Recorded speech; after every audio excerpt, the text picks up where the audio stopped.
దేవాలయాల చుట్టూ ప్రదక్షిణ చేస్తూ ఉన్నప్పుడు మనం గుడిలోకి వెళ్ళగానే కాళ్ళు కడుక్కుంటూ ఉంటాం.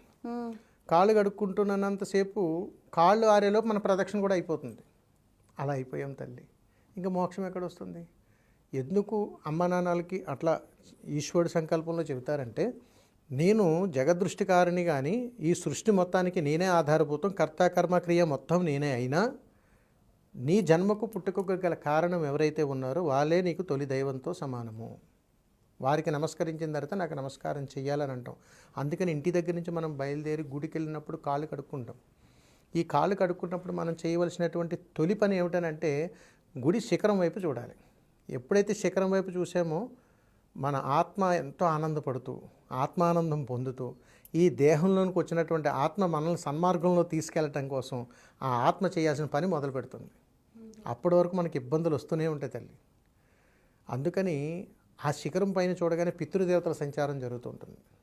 ఎక్కడైనా కానీ వాళ్ళ సంచారం జరుగుతున్నప్పుడు లోపల ఉన్నటువంటి భగవత్ స్వరూపంతో పైన ఉన్నటువంటి పితృదేవతలు ఘోష వినపడుతుంటుంది. అయ్యా ఈశ్వర, నా వాళ్ళు వచ్చారు, నా మనవలు వచ్చారు, నా ముది మనవలు వచ్చారు, నీ దేవాలయంకి ఒక్కసారి చూసి మాకు మోక్షాన్ని ఇవ్వయ్యా అని అంటారు. మన దేవాలయానికి వెళ్తున్నామంటే అది మనకు ఉన్న భక్తి కాదు తల్లి, మన పితృదేవతలు చేసినటువంటి పుణ్య కార్యక్రమాలు, వాళ్ళు ఇచ్చినటువంటి అనుగ్రహాలు.